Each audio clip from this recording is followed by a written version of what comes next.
Welcome to the Winning Edge War Room. How you doing, everybody? I'm Chet Kopic, joined by my colleague, longtime friend, America's handicapper, Las Vegas legend, Wayne Allen Root, as we talk about the 10 deadly sins of sports gambling. And by the way, Wayne, of course, is the author of The Zen of Gambling, a remarkably engaging, interesting book that is climbing as we speak up the bestseller list. Right at the top, my friend, and forgive me, there comes a time where you realize you're not 25 years of age. Bettors believe the point spread value is meaningless. Tell me why they are absolutely 24-karat gold dead wrong. Well, you know, when you listen to most handicappers, it's all about which team's going to win and which team's going to lose, and the reason why is because this player matches up well against that player, and this offensive lineman is out, and this quarterback doesn't play well on artificial turf. I throw all that out the window, and I think, by the way, it should be thrown out the window. It doesn't work. What works is two Stanford professors actually proved this in Forbes magazine. They are mathematics professors at Stanford, and they teach a course on sports gambling being the perfect petri dish, basically, to proving that it only works, winners can only be produced in sports betting if you take teams nobody wants. What you would call on Wall Street orphans. Benjamin Graham, the great value investor, would call stocks that no one wanted orphans. And value ties in with that. Benjamin Graham said the value on Wall Street is at some time during every year, no matter who the CEO is, no matter who the players are, you know, I don't mean players as in NFL players or quarterbacks, but the key players at a corporation, the CEO, the CFO, throw that out the window. What mattered to Benjamin Graham was at certain times during the year, a stock is overvalued, the price has gone too high, and therefore you stay away from it or you sell it short. And at certain times during the year, a stock is undervalued. Everyone's decided it stinks all at the same time, all at once, and they threw the baby out with the bathwater. They knocked it down way too low, and you want to buy at that point. Buy low and sell high. That's the key to Wall Street winners. That's the key also to sports gambling winners. And that's really my whole philosophy. Find value. Isolate the few times each year when every team is undervalued and buy them, play them, and the few times each year when every team is overvalued, sell them short, bet against them. That's the Wayne Root philosophy. Value is what gets you point spread winners.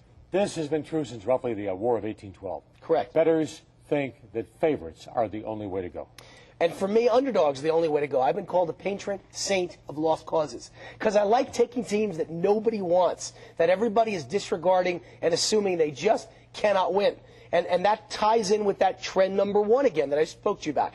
Teams that nobody wants, orphan underdogs, are automatically undervalued. Why? Well, very often, here's the thing. You've got a favorite that was on the cover of Sports Illustrated. They think that they can do no wrong. The whole world is talking about them. Women are clamoring for them. They spent last night hanging out in their dorm room with 5 women, calling them on the phone, hounding them. And the other team can do no right. They are also in the media, in their hometown. And you know what the media is saying? They stink. They're awful. Wait till next year. They're criticizing the quarterback. They're criticizing the coach. That team is angry. And they're practicing harder. They got a battery on their shoulder, and they dare you to knock it off. You know, they want to go after you, the good team, like you've got a target painted on your chest. You know, it's the same reason teams that win the Super Bowl the next year are terrible, generally, against the point spread. The reason why is every other team has painted a target on their chest, and they want them. It's extra added motivation and incentive, and in the NFL, that's all you need to take a bad team to pull an upset over a good team. So I go again and again and again with underdogs that nobody wants, orphans, and I win, and they win outright for me. The casual bettor, all the way up to the high-end player. How many gamblers really understand the vitality, the significance, and the importance of money management skills? Because most gamblers I talk to, Wayne, just don't get it, period. Yeah, they don't get it. And, you know, as the guy who's got more phone calls than anyone in the history of this business since 1990, by the way, I've got almost 2 million people have called for my advice. I think I know a thing or two about the psychology of the bettors. And what happens is people hire me. See, for those who don't understand, I'm a professional sports handicapper, and those almost 2 million people who called me hire me to give them advice on who's going to win, who's going to lose against the point spread. And here's what typically happens. Typical bettor says, let me try Wayne Root out. I watched him on TV. He looks great. Let's call the phone number. I'm a little nervous. I'm a little cynical if he can win for me. Let's try it out. So they bet $100 in my first play, and I win. So they say, maybe this guy's good, but let's make sure it's not a one-time statistical oddity. And so they bet $200 on the second game, and I win. So they say, hey, we got something here. They bet $500 on the third game, and they win. So they say, wow, this guy's unbelievable. They bet $1,000 on the fourth game, and they win. He's God. He's infallible. So they bet $20,000 on the fifth game, and I lose. You know what that adds up to? 4-1, 80% winners, and yet they're down almost $20,000.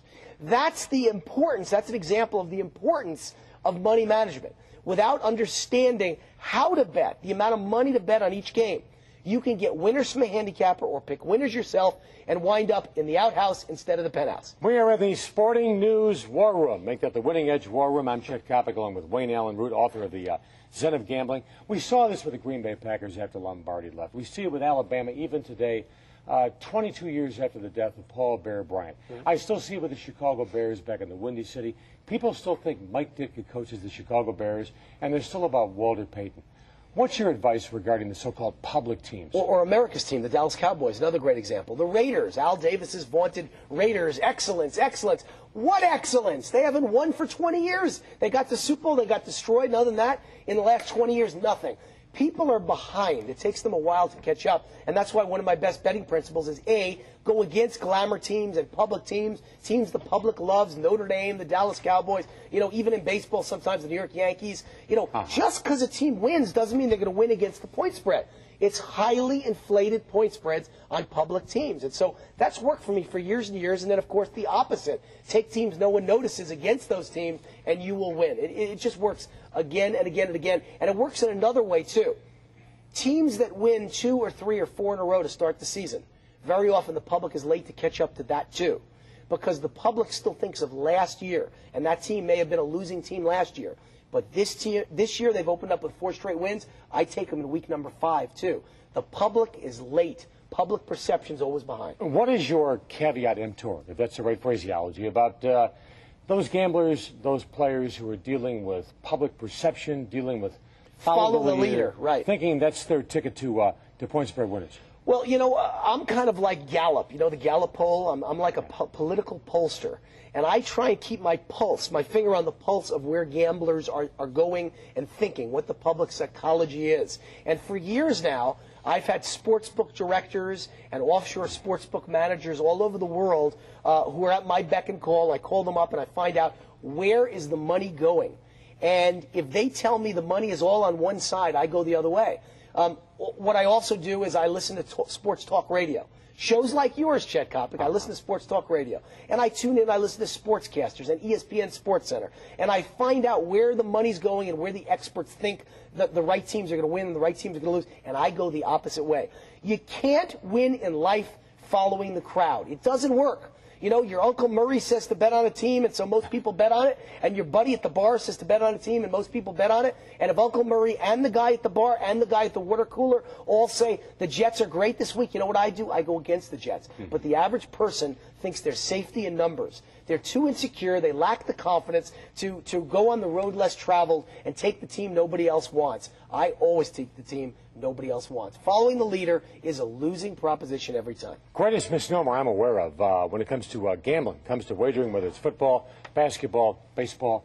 I mean, my gosh, Wayne, how can anybody possibly think that quantity is going to produce quality? Well, there's the mistake most amateur sports gamblers make. They want to bet a lot of games. I personally, if there's a weekend with 50 games on the schedule, the reason I'm a professional sports handicapper and one of the great American sports gamblers, by the way, the reason why is pretty simple. I try and isolate 2 games the whole weekend. I have those 50 where I have an edge, an advantage. My clients, on the other hand, say, give me those 2 and give me 5 or 6 more on Saturday and 5 or 6 more on Sunday. And, oh, by the way, there's also 3 games on national TV. Can I have those? And, oh, by the way, if we manage to win this weekend, will you give us the Sunday night winner on ESPN and the Monday night football winner on ABC TV? Those are surefire recipes for disaster. You can't win with quantity. You can only win with quality. Find 1 or 2 games a weekend where you have an edge. Bet it. The rest of the games, don't bet it. Just watch them and enjoy them. Well, for example, don't buy the hype. CBS, ABC, Fox, ESPN, they have a job to do. Sell their product, sell their given ball game, and so the ball clubs involved win, lose, or annihilated. Again, this concept that television produces winners, it's ridiculous. Well, I can't argue. TV's been great for me. I love TV football games because that's what's built our business of handicapping. I wouldn't have gotten those almost 2 million calls if there weren't TV games on TV. ESPN has made sports gambling. But it's a double-edged sword. Sports gambling's made ESPN. But the double-edged sword is that people want to bet on every game they can watch. And it used to be there were only 2 games each weekend on TV. When I grew up in New York, you watched the Jets and the Giants, and then you watch Monday Night Football. So 3 games the whole weekend. Now, every game is on your Sunday ticket and your ESPN college football ticket and your ESPN college basketball ticket. You can watch 50 games a weekend. Well, guess what? You can't bet 50 games and win. My advice is very simple. Find the 2 games, the 3 games each weekend where you have an edge and bet those. Don't bet the rest. Or if you need to make a bet in order to enjoy a game on TV, bet $500 on the game that matters or whatever your figure is that you're comfortable with, and bet $50 on the TV game on Monday Night Football. Because to bet the same amount on a game just because it's on TV as a game where you had a real statistical edge, the odds are in your favor, is the dumbest form of gambling in the world. If you do that, you are in fact an idiot.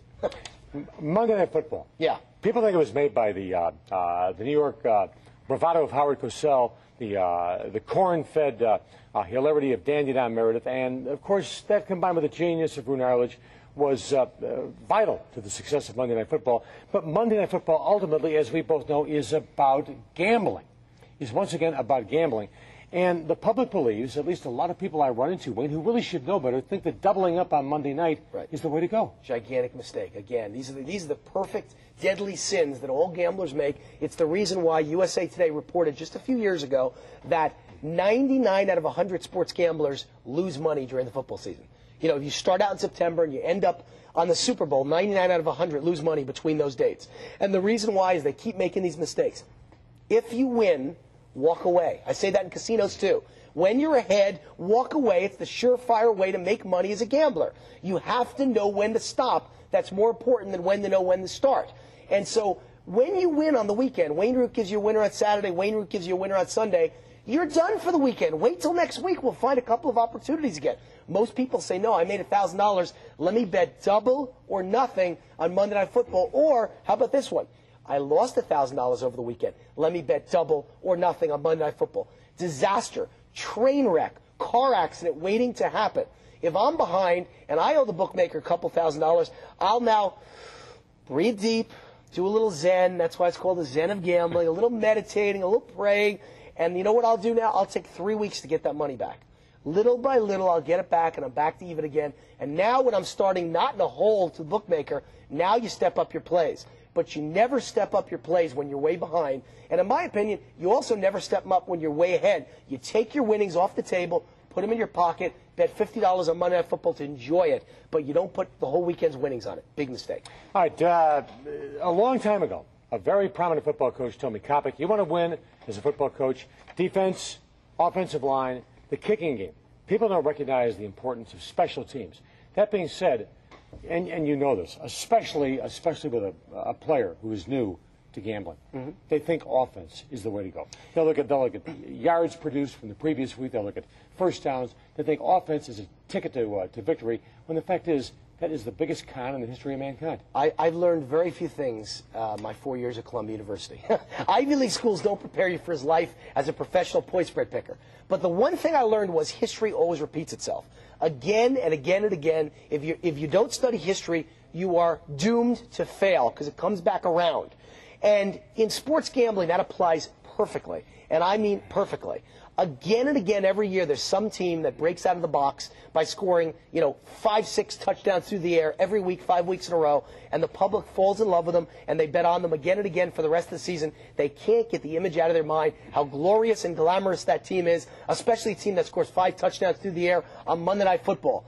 And then every year, like clockwork, around the 5th or 6th week after they've had these 5 great weeks in a row, all of a sudden they face a team that has, the black socks that they pull up high, and they got a great running back and a boring, plodding ground game, and a boring defense that just does its job, and a very average quarterback who, has a hard time getting first downs, let alone 50-yard bombs. Well, that team that plays the defense, that does all the fundamentals right, that team covers and usually wins every single time, year after year. I find those opportunities 50 times a year in college and pro during a football season, betting against the glamour, high-octane offensive juggernauts. I do it again and again, and so should you. My friend, you're better than a shrink, and at 1/10 the cost. Zen of gambling, and the psychology of gambling. It's all one big chess game. He is America's handicapper, Las Vegas legend Wayne Allen Root. I'm Chet Kopic. This, of course, is the Winning Edge War Room. We'll catch you next time around. So long, everybody.